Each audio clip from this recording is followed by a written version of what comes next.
Hello children, welcome to this crash course. Let us discuss some problems based on electromagnetic induction and AC. Example 1. Current flows from A to B as shown in the figure. The direction of the induced current in the loop is. Here is the construction and this is the direction of the current. I'll call this as primary and secondary. Because of the current in the primary, an outward magnetic field is produced in the coil. An outward magnetic field is produced in the coil. Now, if you look at it, is that magnetic field changing? No. That magnetic field remains steady with respect to time. It is constant with respect to time. Now, if there is no change in the current, there is no question of any change in the flux. If there is no change in the flux remains constant and hence there is no question of induced current. But if the current were to change, for example, if this current were to increase or decrease, then there would be a change in the magnetic field produced here and that will produce an induced EMF in the loop. So, the direction of the induced current, there is no question of induced current in the loop and none of this is the correct option.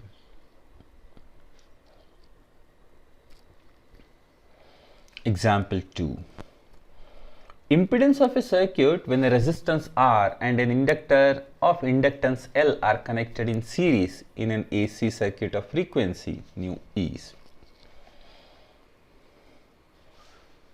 Impedance is given by square root of R square plus XL minus XC whole square.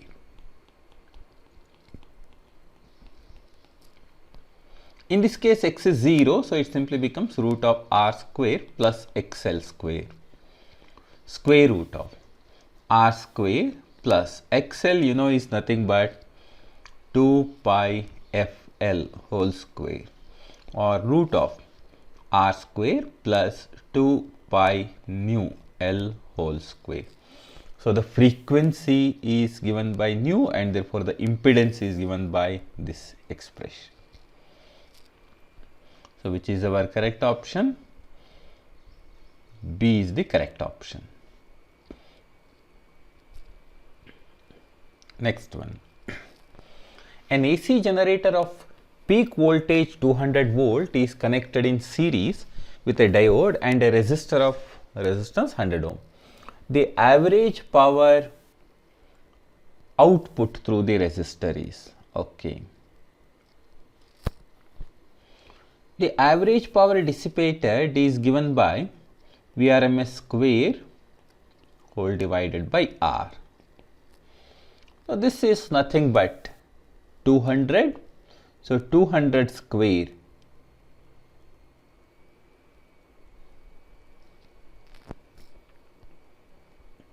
so this is peak value is 200 square. So, 200 divided by root 2 whole square divided by 100. So, we understand why this is 200 divided by root 2. The peak value is 200 volts and therefore, RMS is given by V0 divided by root 2. So, this is 200 divided by root 2. So, you can simplify this one and cross check what your answer is. It turns out to be 100 watt.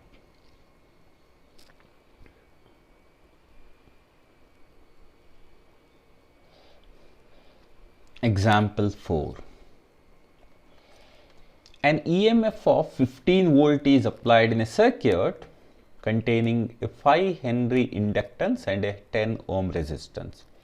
The ratio of the currents at t is equal to infinity and at t is equal to 1 second is.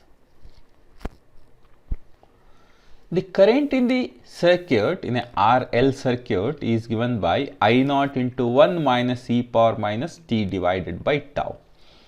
where this current I naught is given by E divided by R and tau is given by L divided by R. So if I substitute these quantities, obviously current at infinity is equal to maximum current, that is E divided by R. And therefore, and of course at t is equal to 1, this is I naught into 1 minus e power minus 1 divided by L by R. What is that L by R? Tau.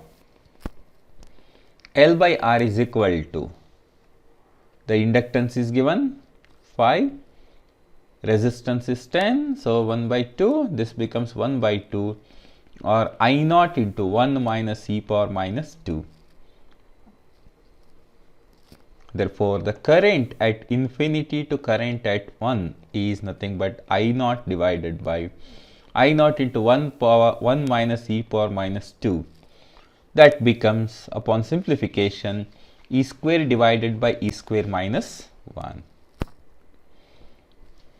E square divided by e square minus 1.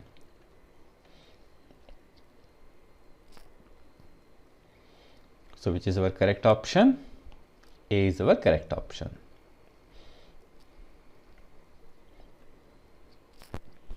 Next one. When an AC source of EMF E is equal to E naught sine 100t is connected across a circuit, the phase difference between EMF E and the current I in the circuit is observed to be pi by 4 as shown in the figure. If the circuit consists possibly only of RC or RL or LC in series, what will be the relation between the two elements of the circuit?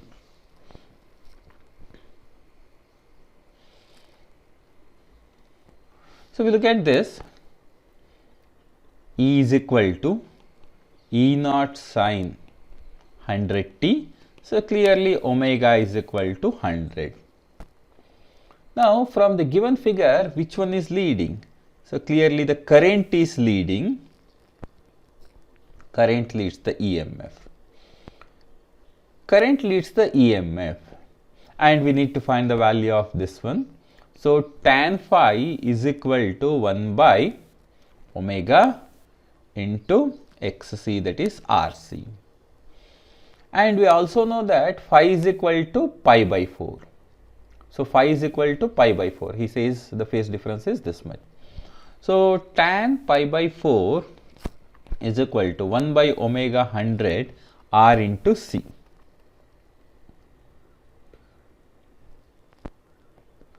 So, we can simplify this one, and upon simplification we get R is equal to 1 kilo ohm and C is equal to 10 microfarad. You can find out which of these four options satisfies this equation, that is 1 is equal to 1 by 100 RC or RC is equal to 1 by 100, and upon simplification we get this one, and it corresponds to which option? It corresponds to this option. Next one. The number of flux passing through a coil having a number of turns 40 are 6 into 10 to the power of minus 4 Weber. If in 0.02 seconds the flux decreases by 75%, then the induced EMF will be okay. The induced EMF is nothing but change in flux divided by the time taken. He says it decreases by 75%, that means the remaining flux is 1/4 divided by time. So, this is nothing but 1 by 4th of, what is that, flux. So, the flux is equal to 40 into 6 into 10 to the power of minus 4 divided by delta t. Delta t is 0.02, and upon simplification we get as 0.9 volts. D is the correct choice.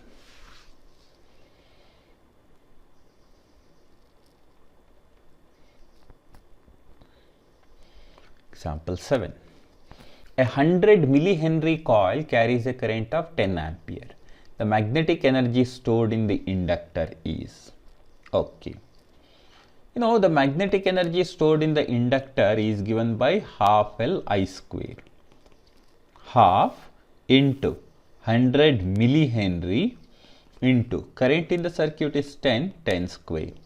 And this becomes, you can simplify it further. This is 50 into 10 to the power of minus 1.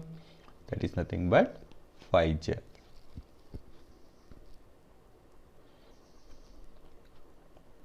D is our correct choice.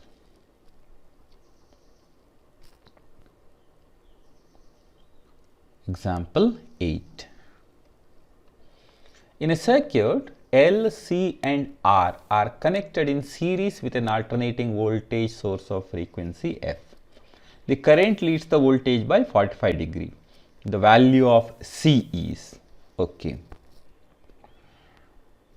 Now, in a series LCR circuit, we can write tan phi is equal to XL minus XC divided by R. This is true if voltage leads the current, and this can be written as XC minus XL divided by R if current leads the voltage. Right? As the circuit is capacitive, he says that the current leads the voltage by 45 degree. So we can write tan pi by 4, that is 1, is equal to XC minus XL divided by R, or we get XC minus XL is equal to R.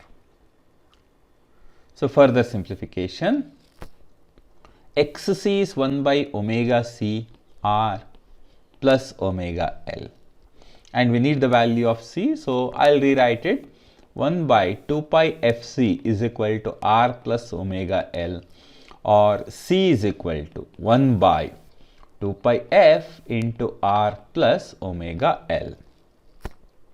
So the capacitance is 1 by 2 pi F into R plus omega L, or 1 by 2 pi F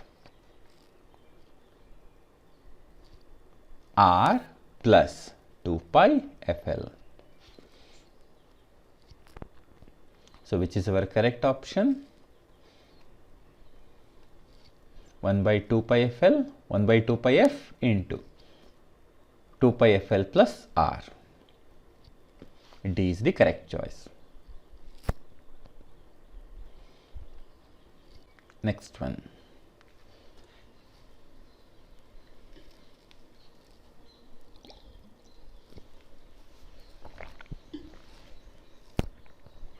A metallic ring is dropped down, keeping its plane perpendicular to a constant and horizontal magnetic field.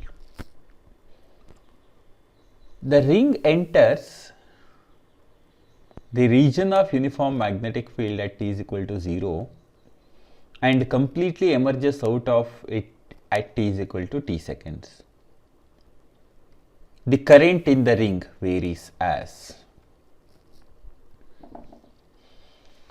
So the ring is falling down, that's right. According to the question, he says ring is dropped down, keeping its plane perpendicular to a constant and horizontal magnetic field. There is a horizontal magnetic field and it is falling down, keeping its plane perpendicular to it. So we can draw the diagram like this. And it is falling down and it travels inside this one and starts coming out and comes out completely. So we can divide the journey into 3 parts. One, just outside and entering. Second, its journey completely inside. Third, when it just starts getting out. When the ring is entering the magnetic field, EMF is induced in the ring and the induced current flows in a particular direction. That means during this journey, there is an induced current and this is along a direction. For example, maybe positive or negative direction. Say it is along a direction. Now during this journey, the ring is traveling inside the magnetic field and the flux remains constant, and therefore there is no induced current. And when it is getting outside, there is an induced current, but this time the flux is decreasing and the direction of the induced current is opposite. So during this time interval, there is no induced current. Which figure shows this description? Let us see. The direction of the induced current has to be opposite, and in between it should remain constant. So in between it is 0 here, but in these two figures it is not possible, and here also in between it is 0. But this figure describes the situation correctly, because during entry the direction of the induced current is opposite to the direction of the induced current during exit. So B must be our correct choice. Next one. A long solenoid has 500 turns. When a current of 2 ampere is passed through it, the resulting magnetic flux linked with each turn of the solenoid is 4 into 10 to the power of minus 3 Weber. The self-inductance of the solenoid is. Suppose we consider phi as the total magnetic flux linked with the solenoid, then we can write L is equal to flux divided by current. So flux divided by, what is the current? The current is 2 ampere. Now what is that flux equal to? Flux is number of turns into flux linked with each turn. So this is nothing but 500 into 4 into 10 to the power of minus 3. So this turns out to be how much? This is 1 Henry. 2000 divided by 2000, 1000 into 10 to the power of minus 3. So inductance is 1 Henry.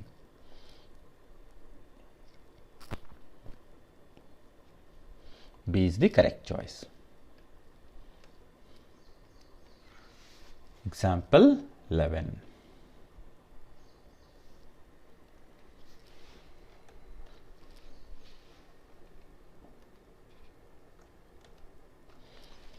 The coil of a choke in a circuit increases the current, decreases the current, does not change the current, has high resistance to DC circuit. The whole purpose of using the choke is to decrease the current. Suppose I consider an AC circuit which contains, say, an inductor, capacitor, resistor, etc. And let's assume that we want to decrease the current. One way to decrease the current is to put an additional resistance. This is an additional resistance. But the problem is that this starts wasting the power. There is an extra power wastage across the resistor. However, just try to visualize this. There is a resistor and we want to decrease the current. Then what we can do is probably we can put one more inductor in series. Say, if I include one more inductor in series, the impedance increases and therefore the current decreases. But you know that the average power dissipated across the inductor is 0, which means that there is no appreciable loss of any power. Even though I say ideally there is no power loss, in reality there is a power loss, because every inductor coil or inductor has some finite amount of resistance. So there is a very minimal loss of power though, but our objective is achieved. That means current has decreased with minimal power loss. Such an arrangement is what is called as a choke. So it decreases the current. Example 12. 220 volt 50 Hz AC source is connected to inductance of 0.2 Henry and a resistance of 20 ohm in series. What is the current in the circuit? Simple thing. The current in the circuit is given by E0 divided by square root of Z is nothing but Z is nothing but square root of R square plus XL minus XC whole square. What is the value of E naught? 220 square root of, this is nothing but 20 square plus, this is inductance and resistance, no capacitance, so this term becomes 0. This is nothing but 2 pi FL, frequency is 50, 0.2 whole square. So this turns out to be 3.3 ampere.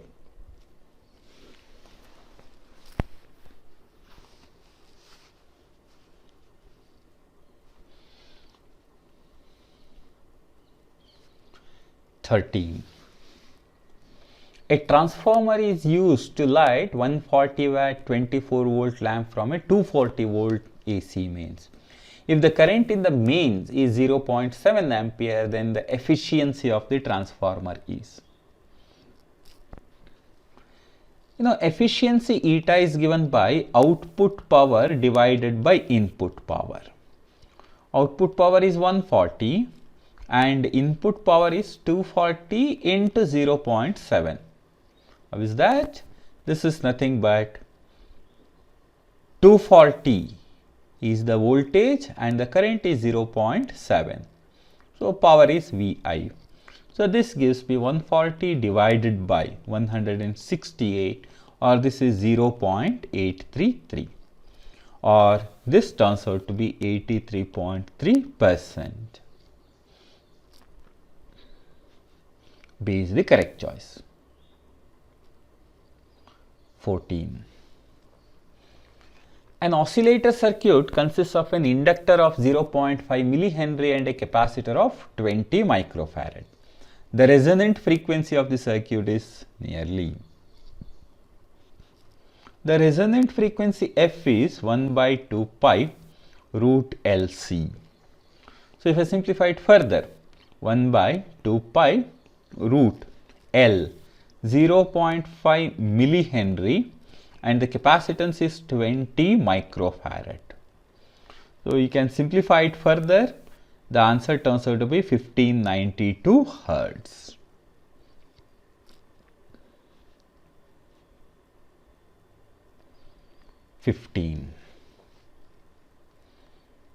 A coil of 40 Henry inductance is connected in series with a resistance of 8 ohm, and the combination is joined to the terminals of a 2 volt battery. The time constant of the circuit is, simple thing, the time constant of the circuit is given by L divided by R. What is the value of L? L is 40 Henry and the resistance is 8.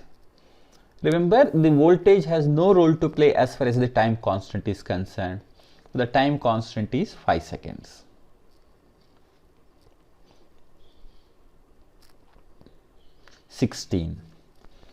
A lamp of same rating is used to a 200 volt DC and a 200 volt AC supply. The lamp of same rating is used across 200 volt DC and a 200 volt AC respectively. The lamp will glow only on AC, glow brighter in DC, glow brighter in AC, glow same in both. Okay. The brightness of the bulb depends on its voltage, the resistance being same. Now in the case of DC, this is directly proportional to 200 square. In the case of AC, it is directly proportional to, its value is V into root 2. Because he says 200 volt is the RMS value. So its peak value is V into root 2 whole square. That is directly proportional to 200 into root 2 whole square. Which means that the power dissipated is directly proportional to 200 root 2 whole square, which implies that it is greater in the case of AC. So the bulb glows brighter across AC. 17. An EMF of 100 millivolt is induced in a coil when the current in another nearby coil becomes 10 ampere from 10 ampere to 0 in 0.1 second. The coefficient of mutual induction between the two coils is, coefficient of mutual inductance is given by M is equal to E divided by delta I divided by delta T, or di by dt. This is the EMF in the secondary coil, and this is the rate of change of current in the primary coil. So what is it? This is 100 milli, 100 into 10 to the power of minus 3. The change in the current is 10 ampere from 0. So 10 minus 0 divided by how much time is taken? 0.1. So this is 100 into 10 to the power of minus 3 into 0.1 whole divided by 10. That is nothing but 1 into 10 to the power of minus 3, or this is 1 millihenry. A is the correct choice. 18. A 50 Hz AC source of 20 volt is connected across R and C as shown in the figure. If voltage across R is 12 volts, then the voltage across C is.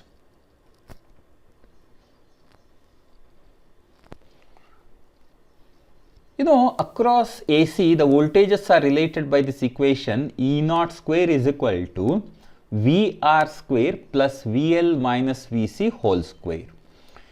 In this circuit, we have R and C. There is no question of inductance, so it is VR square plus VC square. This is 20 square, therefore is equal to 12 square plus VC square. 20 square is equal to 12 square plus VC square, or this gives us VC is equal to, what is it? VC is equal to square root of 20 square minus 12 square under root, and that turns out to be 16 volt. So the voltage across the capacitor is 16 volts.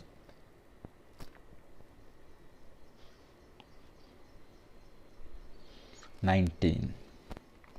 The ratio of turns of transformer is 2:3, that is to primary to secondary.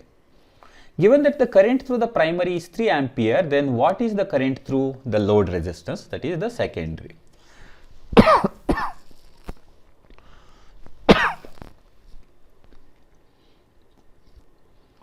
Number of turns in the primary and secondary are related by this equation. Np by Ns is equal to Ip/Is divided by Ip. Therefore, current through the secondary is Ip into Np divided by Ns. What is the current in the primary? 3 Np divided by Ns. So how much is that? That is nothing but ratio of turns of the transformer. So Np 2:3, or the current in the secondary is 2 ampere.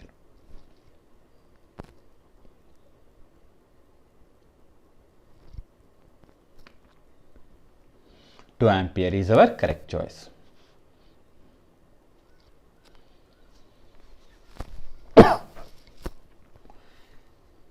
A coil of inductive reactance 30 ohm has a resistance of 3 ohm. It is placed in series with a condenser of capacitive reactance 25 ohm. The combination is connected to an AC source of 110 volt. The power factor of the circuit is. Power factor is nothing but cos phi. Suppose I simplify this one. Cos phi is given by R by Z. R divided by Z is given by square root of R square plus XL minus XC square. So how much is that? R is 8, right?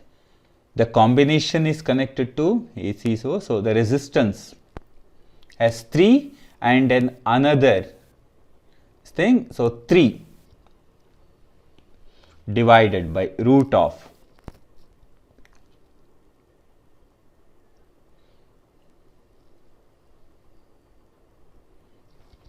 3 square plus XL minus XC square.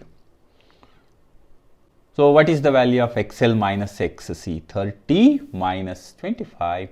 So this is going to be XL minus XC whole square, and upon simplification you get as 0.8. So the power factor is 0.8.